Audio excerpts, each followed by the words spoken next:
জালিম বাদশার জাদুকর বাদশাকে ডাক দিয়া বলেন, বাদশাহ আমাকে একটা যুবক সন্তান দেন, আমি যাকে জাদু বিদ্যা শিক্ষা দিব।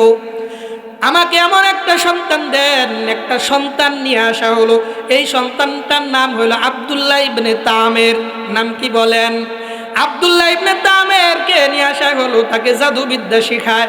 এই ছেলেটা বাড়ির থেকে প্রতিদিন যেই রাস্তায় আগমন করে, ওই রাস্তায় ঈসা আলাইহিস সালামের একজন উম্মত, খাঁটি উম্মত, তিনি দ্বীন ইসলাম প্রচার করেন, ঈসা আলাইহিস সালামের ধর্মের প্রচার করেন। ও মুসলমান, এই যুবক প্রতিদিন যাতায়াতের সময় এই ধর্ম যাজককে দেখেন, ঈসা আলাইহিস সালামের পাদ্রীকে প্রতিদিন দেখেন। একদিন তার মজলিসে গিয়ে বসলেন, বড় ভালো লাগলো, আর বড় মনের ভিতরে আনন্দ জাগলো। তার কাছে গিয়ে জিজ্ঞাসা করলেন, তার কাছে গিয়ে বললেন, আমি আপনার ধর্মের ওই বাণীগুলো শিখতে চাই, আমি পড়তে চাই। ও মুসলমান, এইদিকে ওই যুবক ছেলে খ্রিস্টান পাদ্রীর কাছ থেকে দ্বীন সম্পর্কে জানে, ওইদিকে জাদুবিদ্যাও শিক্ষা করে। একদিন যুবক ছেলেটা রাস্তা দিয়ে চলতেছিলেন, দেখেন একটা হিংস্র প্রাণী, কিতাবের বর্ণনা হইল এমন একটা বাঘ বসে আছেন। রাস্তার ভিতরে মানুষ যাতায়াত করতে পারে না, চলতে পারে না, মানুষ বড় অসুবিধার ভিতরে পড়ে গেছে। এমন সময় এই যুবক ছেলেটা ওইখানে এসে দাঁড়ায় গেছেন। উনি এবার চিন্তা করলেন, এই তো সুযোগ, আমি পরীক্ষা করব ওই জাদুকরের ধর্ম, ওই জাদুকরের বিদ্যাগুলো সঠিক নাকি ধর্মগুরুর এই জাদুকর যে আমাকে যেগুলো শিক্ষা দেয়, ধর্মগুরু যেগুলো শিক্ষা দেয়, এগুলো সঠিক। এটা ব্যবধান করার সময় হয়েছে। এজন্য তিনি একটা পাথর হাতে নিয়েছেন। প্রথম পাথর হাতে নিয়ে এবার ওই মন্ত্রগুলো পইরা বললেন যে, যদি জাদুকরের বিদ্যা যদি সঠিক হয়, তাহলে পাথর মারার সাথে সাথে যেন বাঘটা রাস্তায় মারা যায়। প্রথম পাথর নিক্ষেপ করলেন, কিন্তু বাঘ মারা গেল। দ্বিতীয় পাথর হাতে নিয়ে বললেন, আল্লাহ, যদি ধর্মগুরুর ধর্ম যদি সত্য হয়, তোমার কাছে যদি এটাই নাজাত প্রাপ্তর রাস্তা হয়, তাহলে আল্লাহ পাথর মারার সাথে সাথে যেন এই বাঘটা জমিনের ভিতরে মারা যায়। যখন সে বিসমিল্লাহ বলে পাথর নিক্ষেপ করলো, সাথে সাথে বাঘটা রাস্তার ভিতরে তৎক্ষণাৎ মারা গেল। সুবহানাল্লাহ বলেন। ও মুসলমান, এবার তিনি বুঝতে পেরেছেন জাদুকরের বিদ্যা এটা সঠিক বিদ্যা নয়, যেটা ধর্মযাজক শিখায় এটাই বড় সঠিক বিদ্যা। এবার সে ধর্মর যে শিখায়, যিনি খ্রিস্ট ধর্ম শিখান, তার কাছেই সবসময় আসেন, বাদশার দরবারে যাতায়াত করে না। এলাকার ভিতরে খবর হয়ে গেল, এই যুবক পানি পড়া দিলে যে উদ্দেশ্যে দেয়, ওই রূপটা ভালো হয়ে যায়। কোনো অন্ধ মানুষের চোখের ভিতরে ফু দিলে ওই লোকটা চোখ ফিরে পায়, দৃষ্টিশক্তি ফিরে পায়। ও মুসলমান, একজন বুবার জবানটা ফিরে পাইছে তার এই ফু দেওয়ার মাধ্যমে, ঝাড়ফুকের মাধ্যমে। বাদশার দরবারে বাদশার একজন কাছের মানুষ লিখেছে কিতাবের মধ্যে, চাচাতো ভাই হবে, এ অন্ধ ছিল। এই লোকটা একদিন চিন্তা করলেন যে আব্দুল্লাহ ইবনে তামের যেহেতু এত যোগ্যতা অর্জন করেছে, তার কাছে গিয়ে আমি আমার চোখের এই চিকিৎসার ব্যাপারে বলবো। তো তাকে গিয়ে বললেন যে আমাকে একটু ফু দিয়ে দাও। আব্দুল্লাহ ইবনে তামের বললেন, ফুর দিতে পারি, একটা শর্ত, শর্ত হইল তুমি এই সংবাদ তোমার জীবন গেলেও কাউকে বলবা না। উনি রাজি হইলেন, ফু দিলেন, চোখ ভালো হয়ে গেল। বাদশা দেখে যেই লোকটা জন্মান্ধ, এই লোকটা চক্ষু কিভাবে ফিরে পাইল, অবাক হয়ে গেছে। তো অবাক হয়ে বারবার জিজ্ঞাসা করে, যখন রাজি হয় না, এবার তাকে কারাবদ্ধ করে কারাগারের ভিতরে ঢুকায়া এবার তাকে রিমান্ডে নিয়ে বারবার অত্যাচার করে, বলতে চায় না, বলতে চায় না। এক পর্যায়ে বলতে বাধ্য হইলেন, বললেন যে আপনার দরবারে আসা ওই আব্দুল্লাহ ইবনে তামেরের ফুয়ের মাধ্যমে আমি আমার চক্ষু ফিরে পেয়েছি। বাদশাহ বললেন, আব্দুল্লাহ ইবনে তামেরকে ডেকে নিয়ে আসো। আব্দুল্লাহ ইবনে তামের কোথায়? আব্দুল্লাহকে ডাক দিয়ে বললেন, আব্দুল্লাহ, এমন বিদ্যা তুমি কোথায় শিখলে আমাদেরকে জানাও। আব্দুল্লাহ ইবনে তামের বলতে চায় না। অনেক অত্যাচার নির্যাতন করা হলো, বললেন যে আমি একজন ঈসা আলাইহিস সালামের খাঁটি উম্মতের কাছ থেকে এমন বিদ্যা শিক্ষা করেছি। ওই ধর্মযাজককেও ধরে আনা হলো, তাকে অত্যাচার করা হলো। বারবার বাদশাহ বলেন যে আব্দুল্লাহ ইবনে তামের, তুমি যদি তোমার এই ধর্মটাকে ত্যাগ না করো, আমাকে যদি খোদা বলে তুমি স্বীকৃতি না দাও, আমি তোমাকে হত্যা করব। আব্দুল্লাহ ইবনে তামের বলেন আমার জীবন চলে যাবে, আমি কখনোই আমার ধর্ম আমি ত্যাগ করব না। ও মুসলমান, প্রাথমিক অবস্থায় তাকে শাস্তি দেওয়া হইলে এমন। বাদশাহ তার কিছু সেনাদেরকে ডাকলেন, ডাইকা বললেন আব্দুল্লাহ ইবনে তামেরকে হাত পা বেঁধে পাহাড়ের উপরে উঠাইয়ে এরপরে পাহাড় থেকে তোমরা ফেলে দিবা। আব্দুল্লাহ ইবনে তামের জমিনের ভিতরে পড়ে তার জীবন শেষ হয়ে যাবে, মারা যাবে।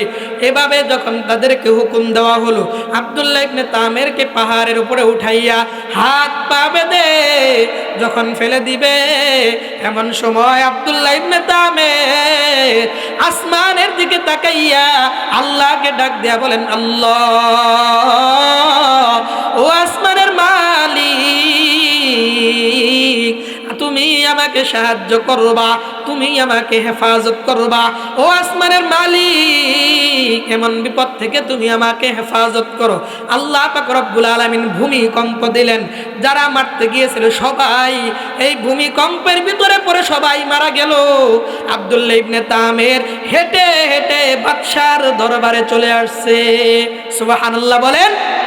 সবাই যখন বাদশার দরবারে আসছে, কি ব্যাপার তোমার সাথীরা কোথায়? বলে যে সবাই মারা গেছে, আল্লাহ আমাকে বাঁচাইছে। এবার বাদশাহ হুকুম করলেন, সেনাপতিরা, সেনাপ্রধানরা কোথায়? সৈন্যবাহিনী তোমরা কোথায় আছো? আব্দুল্লাহ ইবনে তামেরকে বেদে নদীর ভিতরে, সাগরের ভিতরে ডুবাইয়া দাও। আব্দুল্লাহ ইবনে তামেরকে পানির ভিতরে ফেলে তাকে হত্যা করো।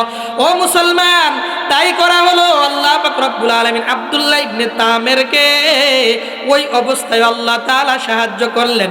আব্দুল্লাহ ইবনে তামের আবার বাদশার দরবারে চলে আসছে। বাদশাহ অবাক হয়ে বলে, আব্দুল্লাহ, তোমাকে কত চেষ্টা করি মারতে পারি না, কি কারণ? আব্দুল্লাহ ইবনে তামের ডাক দিয়া বলে, বাদশাহ, একমাত্র কারণ হলো আমি আল্লাহকে আল্লাহ বলে মানি। ওই আল্লাহ সর্বশক্তিমান। ওই আল্লাহ কি বলেন সবাই? কাকে আল্লাহ মানে? আল্লাহকে আল্লাহ মানি। এজন্য আল্লাহ পাক রব্বুল আলামিন আমাকে হেফাজত করেন। আব্দুল্লাহ ইবনে তামের বললেন যে আমাকে মারতে চাইলে আমার ফর্মুলা, আমার নিয়ম অনুপাতে মারতে হবে।